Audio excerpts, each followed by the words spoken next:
suis Lydie Leclerc, j'ai maintenant 62 ans. J'étais assistante administrative. J'ai été licenciée pour inaptitude à mon poste de travail en 2006, après avoir passé quelques mois à l'IRR, en centre de réadaptation à Gondreville, suite à un accident du travail. J'étais auparavant, pendant 16 ans, auxiliaire de vie sociale. Tout début, ouais. J'ai une carrière qui remonte qui a démarré en 1977. Donc j'ai toujours fait à peu près les métiers que je voulais faire. Je suis passée des cuisines centrales Sodexo à ASH en bloc opératoire. Et puis j'ai quitté pour le cinéma. Donc, j'ai été gérante de cinéma, de salle de cinéma en famille. Ensuite, disons que les cinémas ont eu leur crise, j'ai été licenciée. Je ne savais pas trop vers quoi me diriger et j'ai effectué un CAP cuisinier, donc petites unités. Le projet que j'avais, c'était d'ouvrir un restaurant avec un partenaire et puis finalement, ça ne s'est pas fait. Et j'avais absolument besoin de travailler. J'ai entendu des appels à la télévision comme quoi le recrutement était très compliqué pour des aides à domicile, que c'était très recherché. Et je me suis dit qu'avec les compétences que j'avais de mon milieu hospitalier, de mon départ du milieu hospitalier, ça pouvait peut-être correspondre aussi à de l'accompagnement de personnes. J'ai déposé mon CV à la DAPA le matin et l'après-midi à 14h, on me rappelait pour me dire que j'étais recrutée. Que j'ai commencé cette carrière pendant 16 ans d'aide à domicile sur le secteur de Nancy. D'accord. Qui s'est arrêté brutalement sur un accident du travail, enfin un accident du trajet, on va dire, une mauvaise glissade, une très mauvaise chute, qui a fait que j'ai perdu 60% d'une jambe. D'accord.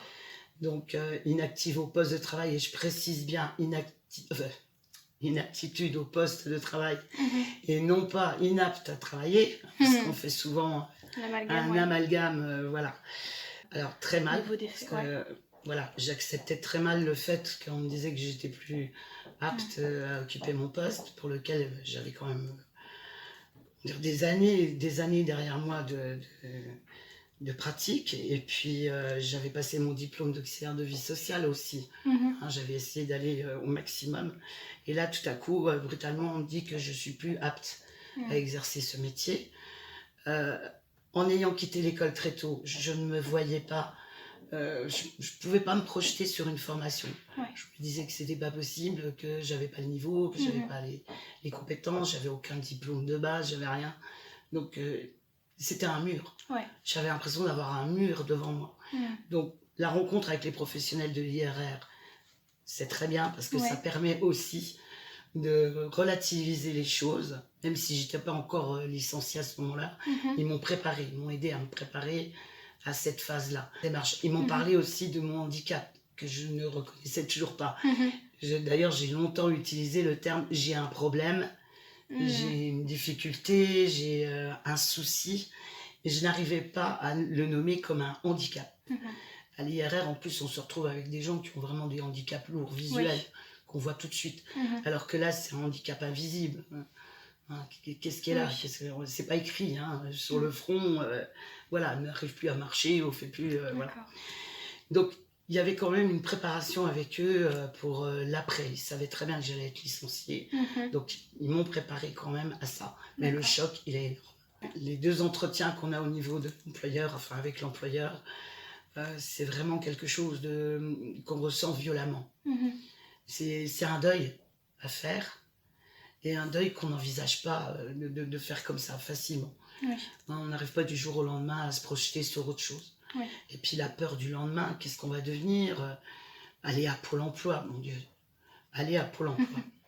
Voilà, le chômage, comment on paye ses factures. Enfin, c'est vraiment une somme de soucis, de problèmes qui viennent s'ajouter à celui de la santé en plus. Il faut cumuler tout ça, c'est vraiment très compliqué. J'étais un petit peu comme dans Alice au pays des merveilles, le lapin qui court avec son horloge. J'avais toujours peur d'arriver en retard d'un client à un autre. Il y avait beaucoup de neige, je marchais très vite et j'ai voulu regarder l'heure sur ma montre. Et voilà, le vol plané total. Sur un genou qui avait déjà été abîmé dans un autre accident du travail. Là, ça a retapé très fort. J'ai perdu toute mon articulation interne. Comme j'étais trop jeune, c'était pas possible de faire immédiatement une prothèse de genou. On m'a fait une dérivation avec ce qu'on appelle une ostéotomie, c'est-à-dire qu'on fracture le tibia, le scie. On met une cale pour dévier tout ce qui doit être articulé vers l'articulation qui est encore en état. Donc là, à l'occurrence, l'externe qui était encore bonne. Sauf que j'ai fait un rejet du greffon qui m'avait mis dans le tibia, c'était du corail. Au bout d'un an, j'avais toujours un os qui n'était pas cicatrisé, d'où la perte de ma jambe à 60%. Donc la douleur immense, énorme, traitement très lourd, réopération. Et à la suite de tout ça, comme il y avait vraiment une énorme perte sur cette jambe et que c'était possible d'en récupérer une partie, j'ai accepté d'entrer à l'IRR de Gondreville. Soi-disant 15 jours, mais j'ai passé presque 3 mois. Au début, il y a ça, justement, le fait qu'on se dit, mais qu'est-ce que je fais là ? On se retrouve quand même avec des gens, des personnes qui sont amputées, des personnes en fauteuil, des personnes... bon, après, on passe auprès des professionnels qui disent, oui, bon, vous avez un handicap. Nous, c'est le problème. On peut vous aider à récupérer partiellement ce qui ne va plus au niveau de votre jambe. On s'accroche, on fait tout ce qu'ils nous disent de faire. Parce qu'on a cette volonté et toujours l'espoir de pouvoir revenir vers son métier. Donc voilà, mais on rencontre en même temps d'autres gens qui nous portent par leur courage, par leur force, parce que ça ne faut pas l'oublier.